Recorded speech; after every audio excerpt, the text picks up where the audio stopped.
मैंने अभी अभी आपको इसका पुरातन स्वरूप भी बताया कि हाँ, राजा को बुलाया जाता था, उसको पार्टी दी जाती थी और विष कन्याएं परोसी जाती थी। वो आकर के बस ये रूप आ गया उसका। इसका थोड़ा सा मॉडर्न रूप आ गया कि ठीक है भाई, तुम ये फाइल लेकर के आओ, तुम्हें ये कॉन्ट्रैक्ट दे दिया जाएगा, वो ये टेंडर तुम्हारे नाम पे है, तुमको क्या करना है, तुमको ये चीजें अवेलेबल करानी है। लेकिन समाज के कुछ ऐसे दरिंदे ऐसी ऐसी जगहों पर बैठे हुए हैं जो एक फाइल पे सिग्नेचर करने के लिए या एक प्रमोशन देने के लिए या आपको थोड़ा सा, अगर थोड़ा सा भी आपको आगे उठना है, आगे बढ़ना है, तो तुरंत वो अपनी डिमांड सामने रख देते हैं। नमस्कार दोस्तों, एक बार फिर से स्वागत है आपका आपके अपने यूट्यूब चैनल आस्क एनीथिंग में। दोस्तों, बदलते समय में हर चीज़ बदल रही है। जी हाँ, लाइफस्टाइल बदल चुकी है। पहले के समय में एक पूरा ऐसा कहते हैं ना, संयुक्त परिवार प्रणाली थी, अब वो भी बदल चुकी है। तो जब हर चीज़ अपग्रेडेड हो रही है, हर चीज़ बदल रही है, टेक्निक्स बदल रही है, प्रचार के माध्यम बदल रहे हैं, आपका अपना भी रवैया कई चीज़ों को लेकर के बदल रहा है, तो ऐसे में एक और चीज़ बदल रही है, वो है प्रोस्टिट्यूशन या प्रोस्टिट्यूशन के प्रकार, या वो कैसे अपग्रेड हो रहा है, या वैश्यावृत्ति का बदलता स्वरूप। ये मान के चलिए कि आज हम इस टॉपिक पे बात कर रहे हैं कि आज के समय में वैश्यावृत्ति कितना है, और अगर है भी तो उसके स्वरूप में कितने बदलाव हैं। तो आज का हमारा टॉपिक है वो है वैश्यावृत्ति का बदलता स्वरूप। अब सवाल ये उठता है, पहली बात तो ये कि हाँ, वैश्यावृत्ति होती ही क्यों है, समाज में ये क्यों फैली हुई है, होती क्यों है, ऐसे बहुत से सवाल हैं।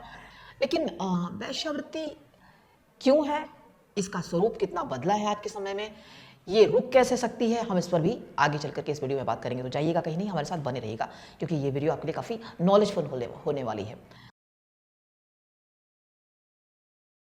दोस्तों, क्या है ना कि एक समय था, बहुत, हम पुरातन काल की बात करते हैं, हम प्राचीन काल की बात करते हैं, एक समय था, विष कन्याओं का दौर था। अगर आपने कभी चंद्रकांता वगैरह देखा है, पुराना सीरियल, तो उसमें विष कन्याएं हुआ करती थी। किसी भी दूसरे देश का राजा जिससे युद्ध में परास्त करना बहुत मुश्किल होता था, तो फिर उसे बुलाया जाता था अपने यहाँ, उसे बाकायदे दावत दी जाती थी, पार्टी दी जाती थी, और उस दावत और पार्टी में अपने राज्य की सबसे सुंदर नर्तकी को भेजा जाता था, और वो दरअसल नर्तकी नहीं होती थी, विष कन्या होती थी।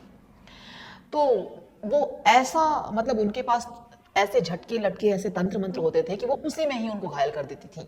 तो एक वो तरीका था कि हम विष कन्याएं, राजा अपने राज्य में दुश्मन को बुला दिया, उसके साथ बैठ के पार्टी हो रही है, बातचीत हो रही है, और उसे विष कन्या देगी। विष कन्या ने अगर एक बार कायदे से उसे काट भी लिया, किस भी कर लिया, तो उसी समय उसके होंठ नीले पड़ जाया करते थे। ये पुरातन काल की समय है जब वैश्यावृत्ति कुछ इस तरीके की थी। ये देखिए, एक तो ये कि राजा का उसे बुलाना और उसे लड़की देना, ये क्या है, ये वैश्यावृत्ति नहीं है तो और क्या है। ठीक है, ये पुरातन काल की वैश्यावृत्ति थी। अब आज के समय में ये थोड़ा सा बदल गई है। जो पहले प्रकार की या जो पहले टाइप की वैश्यावृत्ति है वो है परंपरागत वैश्यावृत्ति। अब ये परंपरागत वैश्यावृत्ति क्या है, देखिए क्या होता है कि कुछ ऐसी फैमिलीज हैं जिन्होंने शुरू से प्रोफेशनली मतलब इसी रास्ते पे चलना शुरू कर दिया था। उनके परिवार में उनकी दादी ऐसा करती थी, ठीक है, दादी जी खत्म हुई तो क्योंकि वो पूरा एक घराना है, फेमस घराना है, तो ऐसा है कि ठीक है, अब दादी की खत्म होने के बाद उनके घर में जो उनकी लड़की है वो कर रही है, फिर ये लड़की जब और ओवर एज हो जाती है तो फिर वो अपनी लड़की को ऐसे परोसते हैं। तो ये एक परंपरागत वैश्यावृत्ति है जो आज भी कहीं ना कहीं पुराने घरों में, पुराने लोगों में जिंदा है। पहले से थोड़ा सा सम्मान की दृष्टि से देखा जाता था, कहा जाता नहीं, अरे भाई वो तो ये वाली बाई की कोटे से हैं, बिजली बाई है, मीठी बाई है, मीरा बाई है, पता नहीं कौन कौन सी बाई होती थी, तो इतनी बाइयों वो इनके घर आने से आई हैं। पहले के ज़माने में चीज़ें इतना ज़्यादा मतलब सम्मानीय होती थी कि हाँ, बाई के घरानों में भेजा जाता था कि हाँ, आपके लिए इनविटेशन है, आपको राजा साहब के यहाँ इस शादी में आना है, ऐसा है वैसा है, या आप आई हैं तो आपको अपने कलाकारों के माध्यम से हमारे प्रजा में या फिर हमारे राज दरबार में इस तरीके का प्रोग्राम प्रस्तुत करना है। तो वो पूरा एक भाइयों का घराना था, और वो एक पीढ़ी, दो पीढ़ी, तीन पीढ़ी तक लगातार चला था। ये रही आपकी परंपरागत वैश्यावृत्ति। दूसरे प्रकार की जो वैश्यावृत्ति आती है वो है सामुदायिक वैश्यावृत्ति। अब आप पूछेंगे सामुदायिक वैश्यावृत्ति कैसी है। जी हाँ, जैसे मुस्लिम महिलाएं हैं, जो मुस्लिम तवायफे हैं, वो उनका एक तरीके वो फिर वो यही करती हैं, मुस्लिम तवायफे हैं। फिर कुछ घरानों में यह है कि बिल्कुल चल रहा है तो चल ही रहा है, मुस्लिम तवायफे हो गई, कुछ नर्तकियाँ हो गई जिनका डांस का ही काम है, उसके साथ साथ वो ये भी करती हैं, लोग बुलाए जाते हैं। कुछ और ऐसा है कि हाँ, हमने अपने ना मुस्लिम तवायफे और नर्तकियों में से कुछ और भी ऐसे निकल करके आती हैं जो स्पेशल होती है, ये भाई नाच रही हैं तो वो उन्हीं का है। तो वो एक पूरी एक सामुदायिक वैश्यावृत्ति होती है जहाँ सभी लोग इसको करने के लिए, अभी अभी हाल ही में एक फिल्म आपने देखी होगी, बेगम जान। बेगम जान एक देखा जाए तो एक सही सिस्टम है। बता सकते हैं ये फिल्म आपको कि सच में वेश्यावृत्ति क्या है। सामुदायिक वेश्यावृत्ति का ये बहुत बड़ा उदाहरण है। आपने देखा होगा बेगम जान में विद्या बालन जी से उस एरिया की पुलिस तक डरती थी, वो लोग किस तरीके से लोहा लेती हैं। तो बेगम जान एक बेहतरीन उदाहरण है सामुदायिक वेश्यावृत्ति का। फिर तीसरे नंबर पर आते हैं हम, और ये है विदेशी वेश्यावृत्ति। जी हाँ, आज के टाइम में कई बार क्या है ना, पुरुषों ने भी कुछ ऐसी प्रणाली बना रखी है, वहां पे भी क्या है कि आपको अगर ये काम करवाना है आज के टाइम में आपको ये चीज़ करनी होगी। तो हमने अपने दिमाग को, दिल को बिल्कुल अपग्रेड कर लिया है। ये काम करवाना है तो ये भी लगेगा, ऐसा लगेगा। देखिए, ये समाज का चलन है, मैं आपको अपनी बात नहीं बता रही हूँ, मैं आपको उस समाज के चलन की बात बता रही हूँ जहाँ ये मेंटालिटी डाल दी गई है कि भाई ये फाइल जा रही है तो ये भी चाहिए और ये भी चाहिए। कड़वा है लेकिन सच है दोस्तों, ठीक है। मैंने अभी अभी आपको इसका पुरातन स्वरूप भी बताया कि हाँ, राजा को बुलाया जाता था, उसको पार्टी दी जाती थी और विष कन्याएं परोसी जाती थी। वो आकर के बस ये रूप आ गया उसका, इसका थोड़ा सा मॉडर्न रूप आ गया कि ठीक है भाई, तुम ये फाइल लेकर के आओ, तुम्हें ये कॉन्ट्रैक्ट दे दिया जाएगा, वो ये टेंडर तुम्हारे नाम पे है, तुमको क्या करना है, तुमको ये चीज़ें अवेलेबल करानी है। तो वहाँ पे भी विदेशी वेश्यावृत्ति आती है कि मंगा ली गई कहीं बाहरों से, फ्रांस की भी हो गई, इटली की भी हो गई, किसी और शहर की हो गई उनका, लेकिन उस तरीके से एक फिक्स बहुत लंबा चौड़ा रेट होता है, वो बहुत महंगा रेट होता है। तो फिर वो भी वहाँ पे बुलाई गई, ठीक है। परंपरागत हो गई, सामुदायिक हो गई, विदेशी हो गई, सम्माननीय वेश्यावृत्ति आप इसको कह सकते हैं। अब सवाल उठता है ये सम्मानीय वेश्यावृत्ति कैसे हुई? सम्मानीय वेश्यावृत्ति कैसे, जरा से आप इसको थोड़ा सा देखिए और समझिए।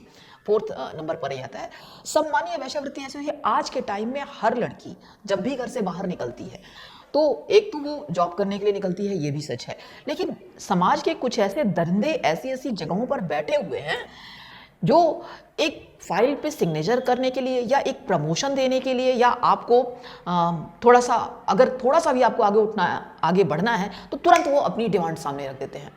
अब आपने ऐसा किया पर दुनिया आपको दोष थोड़ी ना देगी।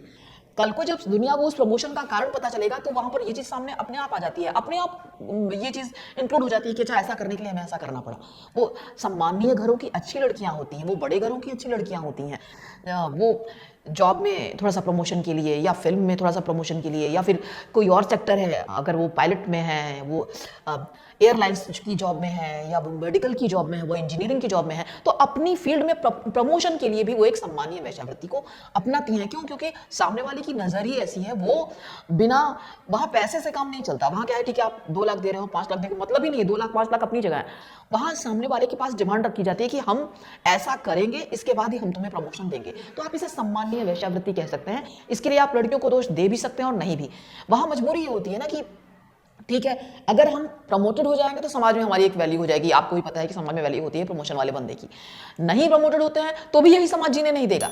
अच्छा, वो तो ये कर रही थी, वो वहां पहुंच गई और तुम तो आज साइकिल पे ही हो भाई, उसके पास स्कूटी आ गई, कार आ गई, वो यहां से यहां चली गई, विदेशों के दौरे कर रही है, और तुम क्या ना कल भी साइकिल से जा रही थी, आज भी साइकिल जा रही हो, और शायद आने वाले 5 साल तक तुम साइकिल जाओगी। बंदी क्या करेगी? आप खुद सोचिए।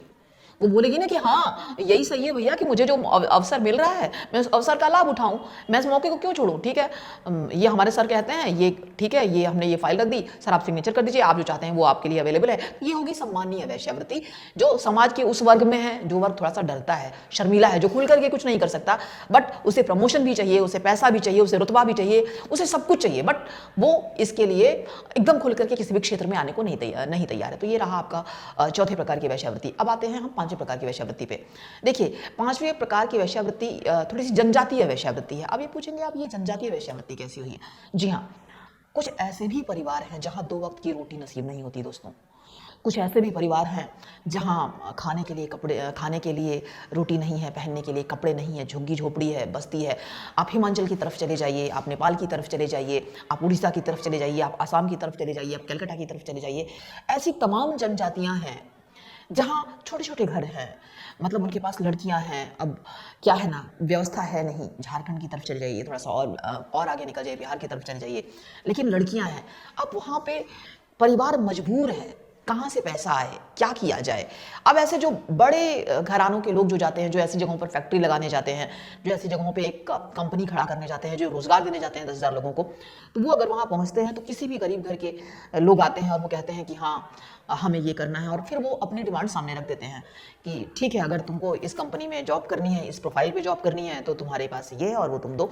आज के टाइम में तो नहीं, लेकिन हाँ, अगर आप थोड़ा सा 20वीं सदी की फिल्मों की तरफ जाएंगे, आप 18वीं सदी की फिल्मों की तरफ जाएंगे ना, तो आपको ये चीज़ रियल में देखने को मिलेगी कि गरीब घर के एरिया में लोग हैं, बहुत ज़्यादा जनजातीय जगहों पे लोग हैं, वन्य वाली जगहों पर लोग हैं, जंगली जगहों पर लोग हैं, जहाँ जहाँ जीवन बिल्कुल भी नहीं है कायदे से। तो वहाँ अगर कोई अमीर आदमी जाता है फैक्ट्रियाँ लगाने के लिए, वो 2-4 हज़ार करोड़ का मालिक है, तो फिर वहाँ पे जो गरीब घर के लोग हैं वो आते हैं, क्योंकि उनको रोजगार मिलता है वहाँ पर, और उसमें से अगर कुछ अच्छी लड़की उनको दिख जाती है तो वो डिमांड रखते हैं। तो फिर वहाँ पे यही बात होती है कि साहब हम तो गरीब लोग हैं, हम अपने परिवार का, किसी किसी को 6-6 बेटियां हैं, 7-7 बेटियां हैं, 5-5 बेटियां हैं, खाने के लिए कोई रास्ता ही नहीं है, रोटी नहीं है, कपड़ा नहीं है, मकान नहीं है, करे तो करे क्या। उनके पास समस्याएं हैं। देखिए, एक होता है हाई ग्रेडेड, बहुत हाई ग्रेडेड, जैसा मैंने अभी तक आपको बाकी के प्रकार में बताया। एक होता है ये, वो बेचारा मजबूर है, 8-10 लड़कियों का पेट पालना, पत्नी का पेट पालना, बच्चों का पेट पालना, वन्य जीवन बिल्कुल सामान्य है, कोई रोजगार नहीं है, ना आपको कंपनी मिलेगी, ना फैक्ट्रीज मिलेंगे, ना इतना बड़ा कोई बिजनेस इंडस्ट्रीज है। तो ऐसे में उनकी मजबूरियां हो जाती हैं। लोग जाते हैं और अपनी बात रखते हैं कि ठीक है हम ये फैक्ट्री खड़े कर रहे हैं, तुम अपनी ये वाली बच्चियां यहाँ पे जॉब के लिए लगा दो या फिर मेरे साथ भेज दो। तो फिर वो जाकर के उनके साथ काम करने जाती हैं। वो फिर छोटे शहरों से आकर के बड़े घरों में आती हैं। वो जो लड़कियां हैं उन्हें उनके घर से उनके माँ बाप भेजते हैं। आपको सुनकर के आश्चर्य होगा, लेकिन यही सबसे बड़ा सच है। आज के समय का सबसे बड़ा सच ये है कि आप आसाम, उड़ीसा, पश्चिम बंगाल, झारखंड या हिमाचल प्रदेश, इन जगहों पर अगर आप चले जाते हो तो वहां पे अगर किसी गरीब परिवार में 5-5, 7-7 लड़कियां हैं तो वो लोग उन्हें पालने में अक्षम हैं। वो ले जाते हैं बड़े बड़े फैक्ट्रियों के मालिकों के पास, सर हमारे पास तो ये है, ठीक है हम तुम्हें अपनी कंपनी में नौकरी देते हैं, तुम अपने इसको हमारे यहाँ नौकर रख दो, तुम हमारे यहाँ काम करेगी। वो 2 साल 3 साल तो उनके यहाँ काम करती है, फिर जब उसको लेकर के वो अपने यहाँ बड़े शहरों में आते हैं, फिर अब उसकी जिंदगी वहाँ पे कहाँ जाएगी। लेकिन स्टार्टिंग में तो उसको धकेल दिया ना भैया, वहां पे उन्होंने पैसा तो नहीं लिया, लेकिन हाँ उसी बहाने उनको उस फैक्ट्री में काम करने का मौका मिल गया, फिर उनकी जिंदगी तो बढ़ गई। लेकिन आपने क्या दिया? एक बाप होकर के आपने अपनी ही बेटी का सौदा किया। अब आपसे ये सवाल मैं करती हूं, इस वीडियो के माध्यम से ही करती हूं, क्या ये वेश्यावृत्ति था या समझौता था, या आपके इस ये जो व्यवस्था है हमारी, ये जो हमारी समाज की व्यवस्था है, इसमें ये क्या था? हम इसे वेश्यावृत्ति कहेंगे ना? चलिए ठीक है, पिता की मजबूरी कहेंगे? ये भी नहीं है। ये क्या फिर लड़की चरित्रहीन हो गई, भाग गई? आप ये भी कहेंगे? आप ये भी नहीं कह पाएंगे। दोस्तों, ये जो हमारा 5वां टॉपिक था ना, ये आपको उलझा करके रख देगा। और मैं खुद ये सवाल आपसे करूंगी कि अगर ऐसी जगहों पर एक पिता 5-7 बेटियों का पिता है और वो अपनी लड़की को ऐसे किसी कंपनी के मालिक को दे देता है और बदले में उसको नौकरी मिल जाती है, थोड़ा सा पैसा मिल जाता है, बाकी के 4 लोग का पेट वो पाल सकता है, ये क्या था? वेश्यावृत्ति है या नहीं? मुझे आप कमेंट्स में लिख करके जरूर बताइएगा। मुझे जानना है कि आप इस पर क्या विचार रखते हैं। आप यहां दोष उस लड़की को देते हैं, कंपनी के मालिक को देते हैं, या उस पिता को देते हैं? ये आपके हाथ में है। मैं चाहूंगी कि आप मुझे कमेंट्स में जरूर बताइए। फिलहाल यही कहानियां रहती हैं इन छोटे तबकों की, जहां पे आप इसे वेश्यावृत्ति का भी स्वरूप कह सकते हैं। ये जनजाति है, ये उनकी जरूरत है, इस तरीके से उनका पेट पलता है और इस तरीके से उनका रोजगार चलता है। आइए हम छठे प्रकार पे चलते हैं। छठे प्रकार में दोस्तों, आपके मतलब इस शहर में भारत के पास एक छोटा सा देश है नेपाल। जी हाँ, आपने कभी शायद सुना भी होगा। नेपाल में ज़्यादातर लोग गरीब हैं, ज़्यादातर लोग बहुत मतलब छोटे स्तर पे हैं। नेपाल से लड़कियां अक्सर लाई जाती हैं। क्यों? कारण है ये जो वेश्यावृत्ति का इतना बड़ा कारोबार है, जो बहुत अपग्रेड हो चुका है, जो आगे चलता ही चला जाता है। नेपाल से लड़कियां लाई जाती हैं आधे दामों पे, और यहाँ पे उनके सेकंड मतलब डबल दाम दिए जाते हैं, और वो अवेलेबल होती हैं। क्यों? क्योंकि नेपाल में भी गरीबी है। नेपाल एक हिंदू राष्ट्र है, लेकिन नेपाल में गरीबी है, और जो बहुत ज़्यादा गरीब हैं, छोटे छोटे लोग हैं, उनके पास रोजगार के साधन नहीं है, तो वो फिर वहाँ से लड़कियाँ लाते हैं।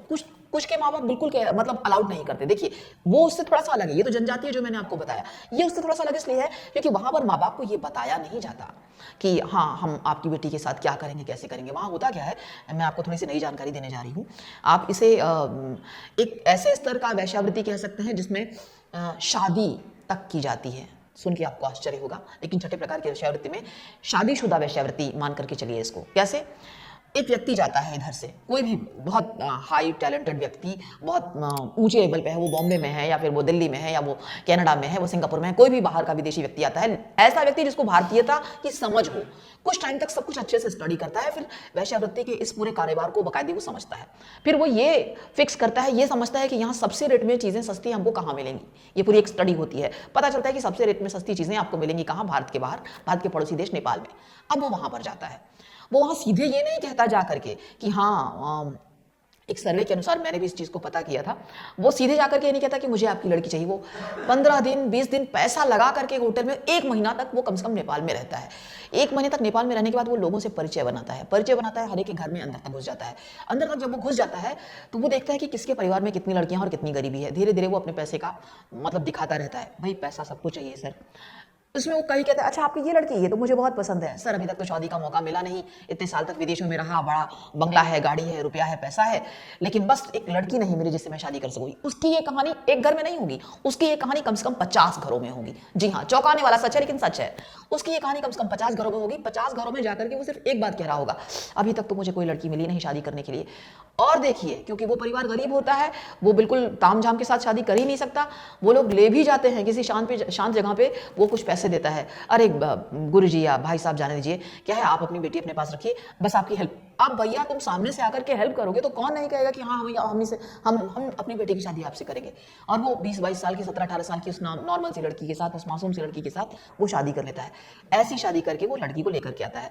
ऐसे करते करते जब वो 50 लड़कियां इकट्ठा कर लेता है, और किस किस रिजल्ट में, जहां 25 देना चाहिए वहां 5 दिया, जहां 5 देना चाहिए वहां 2 दिया, जहां 10 देना चाहिए वहां 5 दिया, इस तरीके से वो अलग अलग रेट पे नेपाल के अलग अलग जिलों से, अलग अलग जगहों से उस तरीके से 50 लड़कियां इकट्ठा करता है और निकल करके लेकर के आउट ऑफ इंडिया या इंडिया के किसी बड़े शहर में जाकर के सबको लेकर के छुप जाता है। फिर वो लेकर के विदेशों में जाता है, यानी दुबई जैसे बड़े शहरों में, क्योंकि लेकर, और यहाँ पे उसको जो दाम मिला होता है, जैसे मान लीजिए उसने 1 लाख खर्चा किया या उसने 5 लाख खर्चा किया, अब उस 5 लाख को 50 करोड़ बनाएगा। कैसे? यहाँ से ले जाकर के बिल्कुल आउट ऑफ इंडिया जाकर के, और वो दुबई में सप्लाई कर देगा। तो ये रही शादीशुदा वेश्यावृत्ति। सुनकर के आपको आश्चर्य होगा, लेकिन छठा प्रकार कुछ ऐसा ही है और ऐसा सच है। ये सिर्फ कथाओं में पढ़ी हुई बात नहीं, मैं आपको ये टोटल फैक्ट बता रही हूँ। आप अगर एक बार सर्च करेंगे, पढ़ेंगे तो शायद आपको पढ़ने को भी मिलेगा कि ये टोटल सच है। तो छठे प्रकार की ये वेश्यावृत्ति भी थोड़ी सी चौंकाने वाली है, लेकिन है। दोस्तों, धोखे से बने इस समाज में कब कहाँ क्या हो जाए कोई भरोसा नहीं, इसलिए बहुत सतर्क रहने की आवश्यकता है, बहुत ही समझने की आवश्यकता है। वेश्यावृत्ति के ये प्रकार, जिन्होंने अब बहुत ज़्यादा खुद को अपग्रेड कर लिया है, पहले में और अब में बहुत अंतर है। अब तो पहले थोड़ा सम्मान भी मिलता था, अब अपमान मिलता है, लेकिन अपमान के साथ साथ एक सम्मान आज भी बड़े तबके में है, नेताओं के तबके में आज भी सम्मान दिया जाएगा, कॉर्पोरेट सेक्टर में आज भी सम्मान दिया जाएगा। वो लड़की सबसे ज़्यादा सम्मान पाती है जो लड़की कंपनी को दिन पर दिन आगे लेकर के जाती है। कैसे, वो भगवान जाने क्या है कैसे, ठीक है। तो दोस्तों, ये रहे हमारे 6 प्रकार वेश्यावृत्ति के। आपको आज का हमारे वीडियो कितना यूजफुल लगा, कितना नॉलेजफुल लगा, आप हमें कमेंट बॉक्स में लिख करके जरूर बताइएगा। इस वीडियो को देखिए अच्छे से, इसको लाइक कीजिए, शेयर कीजिए, और हाँ, आस्क एनीथिंग इस चैनल को सब्सक्राइब करना बिल्कुल मत भूलिएगा। हमें आपके कमेंट्स का इंतजार रहेगा, और यदि आप हमसे कनेक्ट होना चाहते हैं तो कॉल मी फॉर ऐप के माध्यम से आप हमें कॉल कर सकते हैं। आप हमसे डायरेक्ट